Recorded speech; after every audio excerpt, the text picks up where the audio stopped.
with the lunchtime update. We have dismissed for lunch, got done with the group voir dire, and 8 jurors were dismissed. And it was a few minutes before noon, so the judge sent them out and eventually just dismissing all of us for lunch break. So I've got a couple of updates on what went down today. We know that the Monday's court orders came down on the docket today. And this morning I did a real brief live on those where the judge ordered the Maricopa County Sheriff's Office to do a couple of things. One was, if necessary, forcefully bring Lori into court. And then the other one was to do a medical assessment of her. And that was done yesterday, apparently at 12:30. Hi, Jane. Danny, howdy.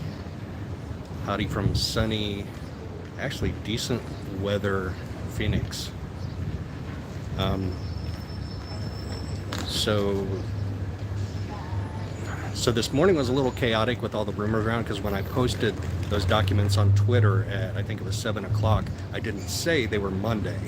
They were for Monday.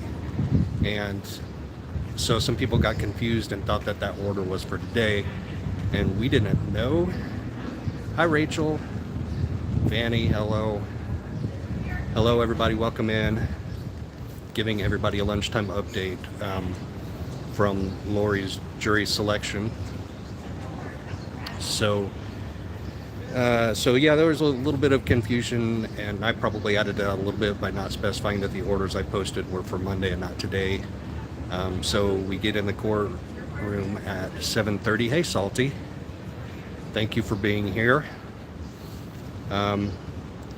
So we got here really, really early. We got here at 5, and the line was already stacked by 6 for the number of public seats. But it's not going to be that bad going forward, because we're already eliminating jurors from the big pool that takes up most of the courthouse. So future days we won't have to get here that early, because there will be more seats available. There'll be 45 public seats available and 15 for the media.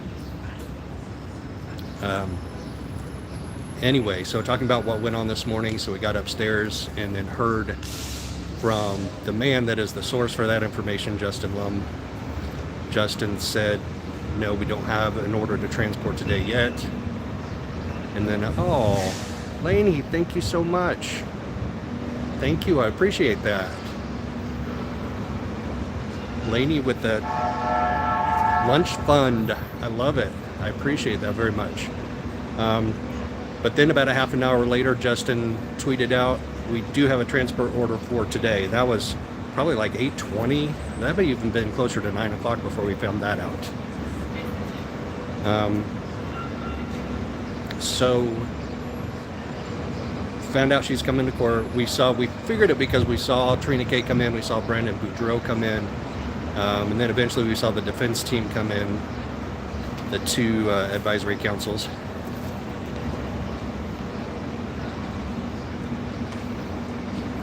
Hi, V-Series. What's up?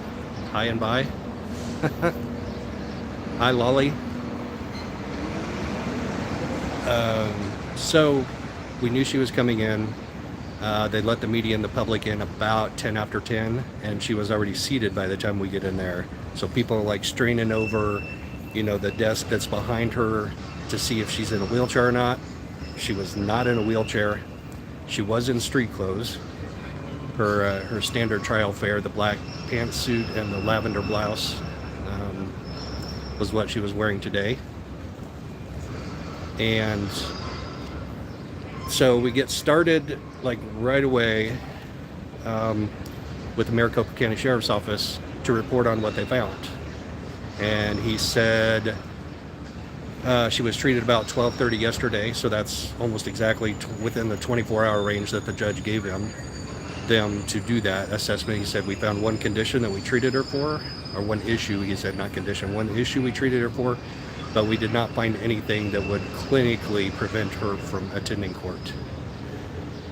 And Lori's slumped over her desk, and her voice is barely audible. And she said, "No, I just can't," or something like that. We couldn't hear what she said, but she was objecting to the MCSO's assessment of her. And the judge said, "Well, from what they're telling me, we don't have a reason not to proceed." And she said something, and he goes, "Well, do we need to have a sidebar?" So probably so she could talk about a personal medical issue, and didn't want the whole world to hear it, which is fine.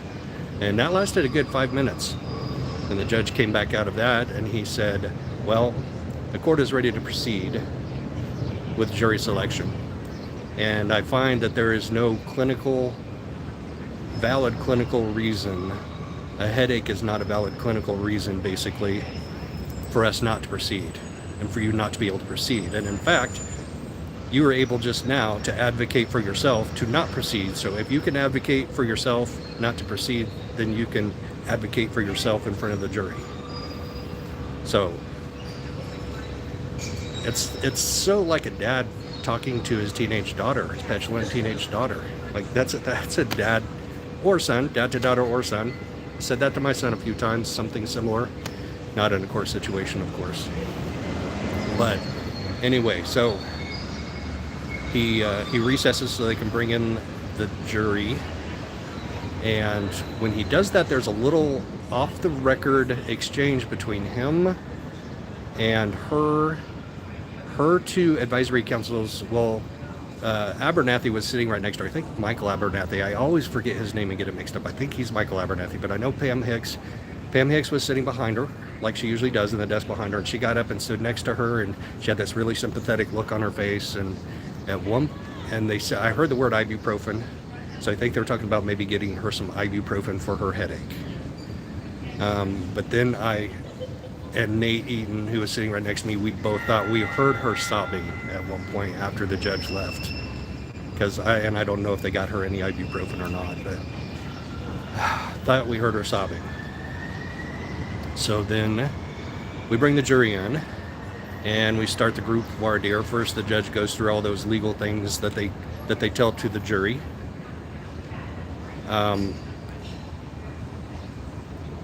And then he gets to group voir dire, and he asks them some questions. And for each of those questions, like, do you have any members of your family or friends that are law enforcement? Do you have a problem with different things impacting you that might not make you fair and impartial? And there's a whole laundry list. I didn't bring my notes out. I left all my stuff upstairs so I could come down and get some fresh air and spend a couple minutes with you guys. I'll go over the notes in more detail tonight. So group voir dire, they write a few numbers down. There aren't a whole lot of positive responses during judge's questions. So he goes through like several questions in a row where none of the jurors raise their cards with their juror number on it. So then Trina K starts her voir dire, and she said a couple of interesting things there. So she asked some standard questions, like, since the defendant is representing herself, are you going to hold that against the state, or hold the state to a higher standard, or her to a lower standard because she's not an attorney? Nobody raised their cards for that. And then she said, so there are going to be parts of this trial that are about the LDS Church, and does that impact you at all, from a religious standpoint? Nobody raised their cards. And then she said, so the victim in this drove a Tesla. And some people might formulate a political opinion or have a political opinion related to Teslas. And does anybody on this jury have a problem with that, or would you be, impacted from that? Oh, Forrest, awesome. Thanks, bud. Forrest with the 5 gifted memberships. You rock. Forrest, you rock. And welcome into the new members.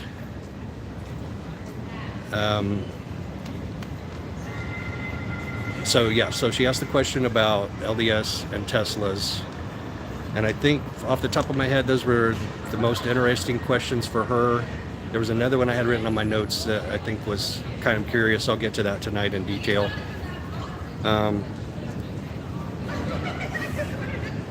Then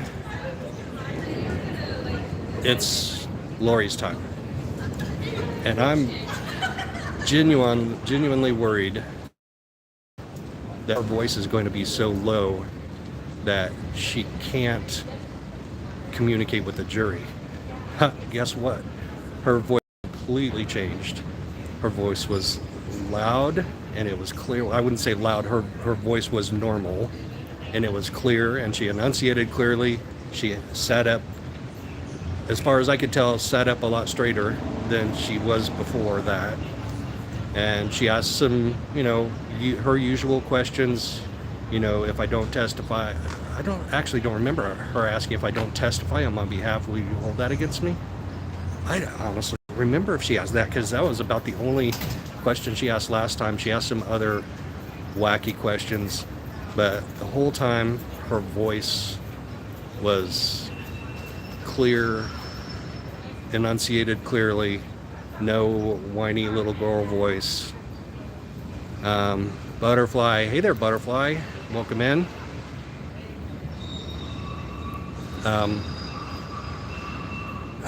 Gosh, I wish I could remember some of the questions that she asked that were. So she asked a lot of questions about guns. So first she asked who all owns guns, and it was probably 40%, maybe 30, 35, 40% of the jurors own guns. And then she asked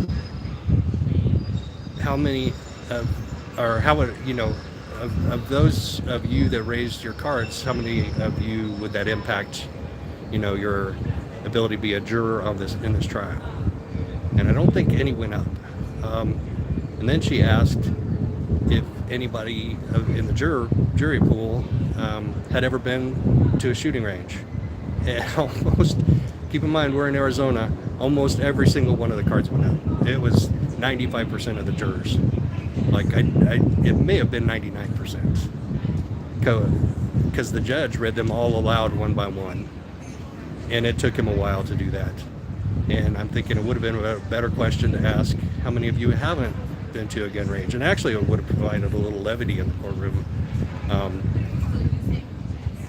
She was, a couple of times she was like, a couple of times her interactions with the jury were like, I'm not going to say flirtatious, but they were like there was one guy.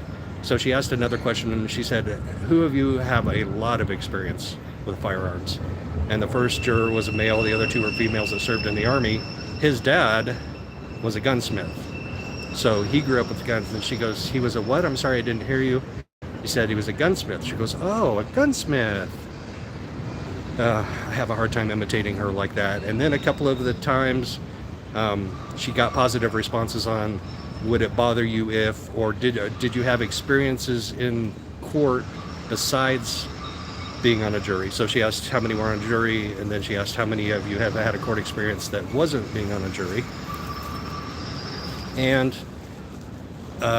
there was one of them that had a problem with it, and that he admitted that he might have a bias. And she goes, oh, thank you for your honesty. I appreciate it very much. I mean, just not professional, and we know she can't be, because she's either flopped down on her desk in front of the judge when the jury's not there, or she's, oh, thank you, I appreciate that. Thank you for your honesty. I appreciate that very much. I can't imitate her. It was noteworthy though. So then we get to the end of her questions. It's about 11:45, 11:48, somewhere in there. He says, all right, we're going to dismiss. One of the jurors said they need to go to the bathroom, so we're just going to let you all go out for a 5-minute break while we talk about, letting some of you potential jurors go based on your responses. They go out, and then he starts going through them one by one. There were 8 of them. And head flop back down on the desk. So the way that it goes is he says what his opinion is. I think we should let this juror go based on, what they said in their response. And then he says, state what's your opinion. Trina usually say, yes, I agree based on cause, or just to be safe, we should let that juror go. And he says, defense, what do you have to say about it? And we hear nothing. He goes, defense, do you have a response to this? She goes, I agree. And after like the second or third time of doing that, the judge pauses And he goes, I just need to note that the defendant is perfectly capable of talking and acting normally in front of the jury, but apparently now she can't talk. So yeah, he noted that too, and he was getting frustrated with her too, but he noted it for the record.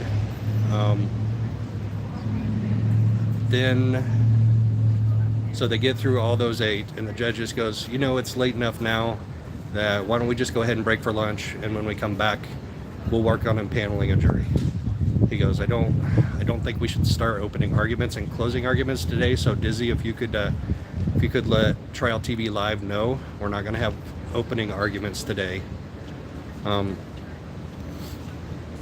He said we'll start those tomorrow with witnesses. So that's the update here from court. Yeah, I think I'm going to go get some lunch. I'm getting a little hungry, a little thirsty, and I didn't bring snacks this time. All right, thanks, Dizzy. I appreciate it. Look for me later on in the day to give a full update of what happens in the afternoon. Keep an eye on Twitter, JS_media88 on X. And thank you, everybody. Dizzy, do you have the ability to end this live from where you're at? Because